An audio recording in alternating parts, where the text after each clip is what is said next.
யோசுவா அதிகாரம் 15. யூதா புத்திரருக்கு தென்புற கடையெல்லையாக இருந்தது எது?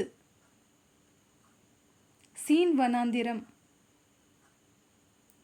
ஏதோமின் எல்லைக்கு அருகில் இருந்த வனாந்திரம் எது? சீன் வனாந்திரம். போகன் யாருடைய குமாரன்? ரூபன். அதும்மீமின் மேட்டுக்கு முன்பாக இருக்கிறது எது? கில்கால். ரொகேல் என்பது என்ன?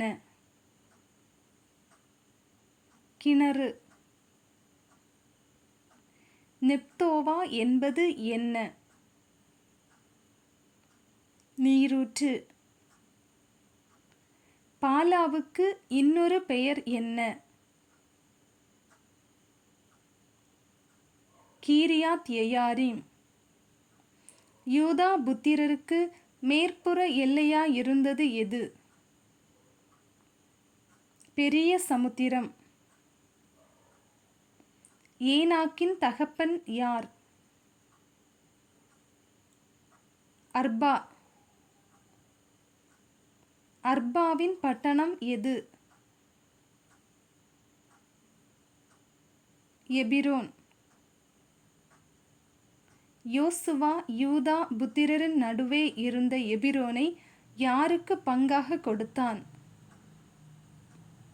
காலேபுக்கு. காலேப் ஏனாக்கின் எத்தனை குமாரரை துரத்தி விட்டான்? 3. சேசாய், அகிமான், தல்மாய். முற்காலத்திலே தெபீரின் பெயர் என்ன?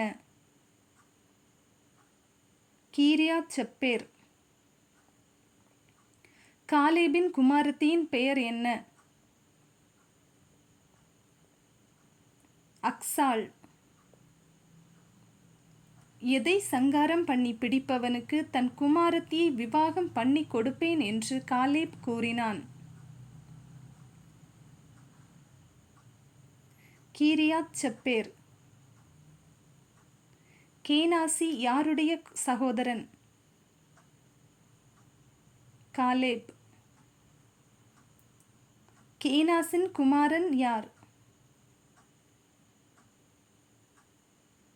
ஒத்னியேல்.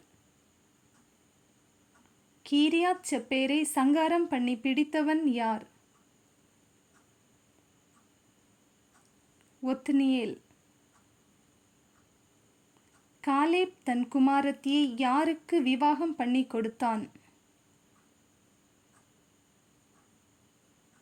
ஒத்னியேல்.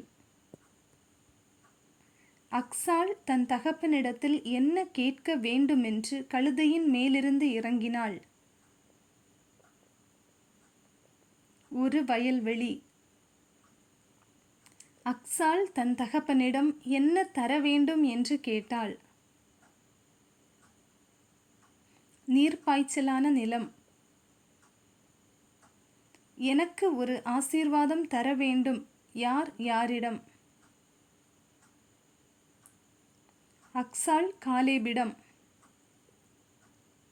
காலேப் மேற்புறத்திலும் கீழ்ப்புறத்திலும் எவைகளை அக்சாளுக்கு கொடுத்தான்? நீர்ப்பாய்ச்சலான நிலங்களை. எஸ்ரோனின் இன்னொரு பெயர் என்ன? ஆத்சோர். தெபீரின் இன்னொரு பெயர் என்ன? கீரியாத் சன்னா. யூதா புத்திரருக்கு கிடைத்த பட்டணங்களின் பெயர்களும் கிராமங்களும் எந்த அதிகாரத்தில் கொடுக்கப்பட்டுள்ளது? அதிகாரம் 15. யூதா புத்திரரால் யாரை துரத்திவிடக் கூடாமல் இருந்தது? எபூசியர். எபூசியர் யாரோடே குடியிருந்தார்கள்? யூதா புத்திரரோடே.